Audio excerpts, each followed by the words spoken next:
What's up YouTube, it's Michael and welcome to the second Fallout New Vegas build on Fudge Muppet. A huge thanks to everyone who tuned into our last Fallout build, the Scoundrel, and today I'll be taking you through our next build, the Prodigy. The Prodigy is a difficult build to play at first, but it pays off majorly later on in the game. In terms of DLC, Dead Money is going to allow you to get Vera's outfit, and of course the Courier Stash will help early on, allowing you to get the Mercenary Grenade Rifle. The character, however, will switch between apparel and weapons, so of course DLC isn't necessary, but it adds a lot of fun.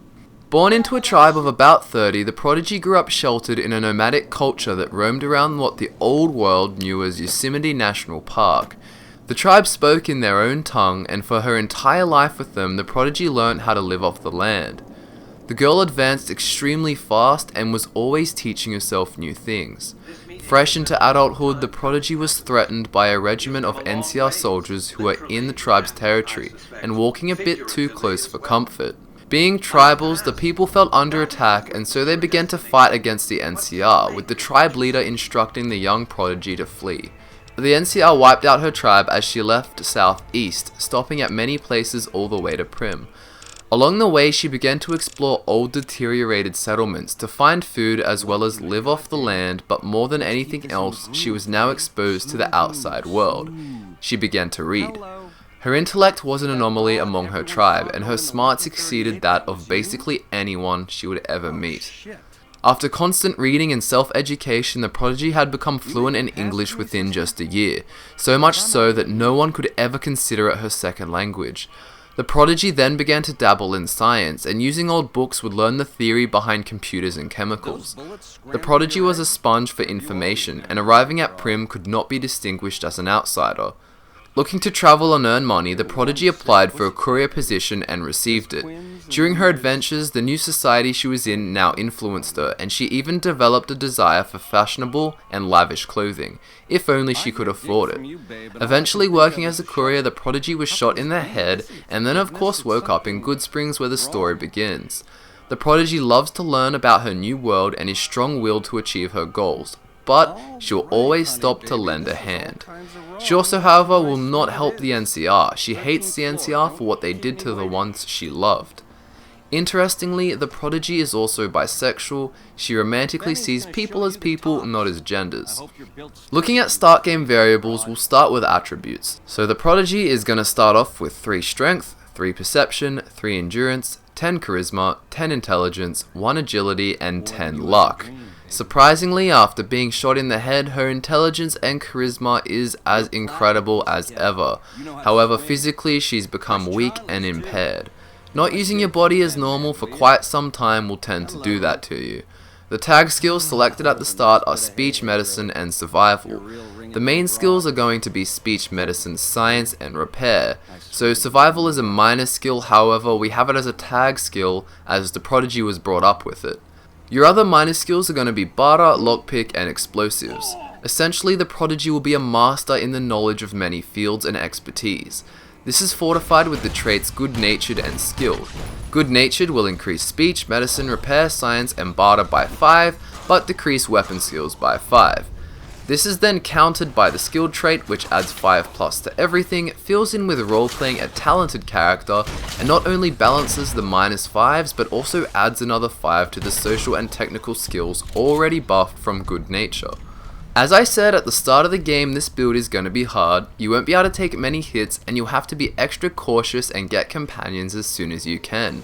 You'll be able to talk yourself through a lot of fights and get reasonably good gear, but at a low level, if you don't have companions quick, you're in trouble.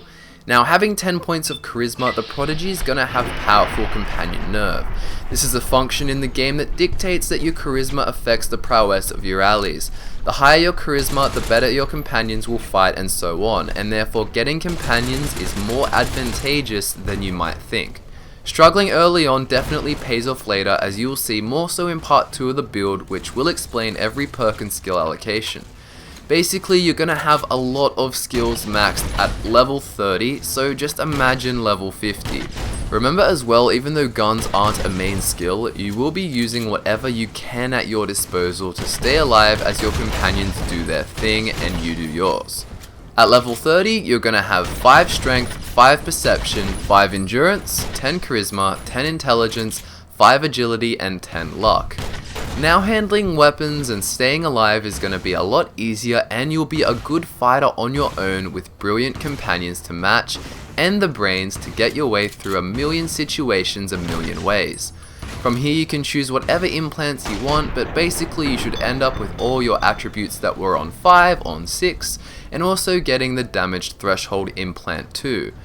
Being bisexual, 2 of the essential perks are Black Widow and Cherchez la Femme, however you pronounce that. Tag will also be an essential perk to up your skills, but the mainest of the main, the most important essential perks are Educated and Intense Training. All these work towards improvement of the character stats, which is what the Prodigy is all about. In terms of endgame gear, you really have to use what is at your disposal and also roleplay. You might want to wear a lab coat, you might need a radiation suit, or you might want to look luxurious and wear Vera's outfit. We find this outfit a nice one for the build, however in the wasteland you're often going to need to wear the best armor you can find in order to survive.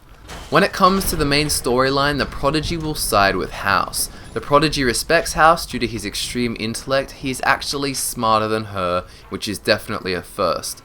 The Prodigy struggles to take orders from those who cannot understand what she can, and so other factions are basically out of the question. Whilst the Prodigy can learn extremely fast, she doesn't have enough full knowledge of all the factions she needs to interact with, and so House's vast knowledge is definitely needed. Whilst the Prodigy may not have mercy on her foes, she does work towards the greater good of the world, and she will be a member of the followers of the Apocalypse. The other reason for siding with House is that the Prodigy would never choose to join the NCR.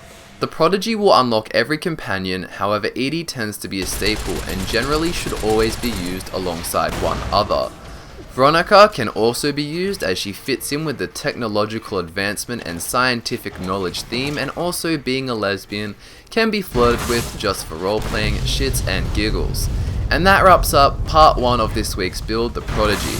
Remember to tune in for part 2 to hear and see exactly how to level up the build all the way to level 30, talking about skill allocation, all the perks and other bits and pieces. Thanks for watching part 1. If you enjoy the video, be sure to subscribe for even more. We hope you did thoroughly enjoy it, and get ready for the Skyrim build tomorrow. My name is Michael, and I'll see you soon.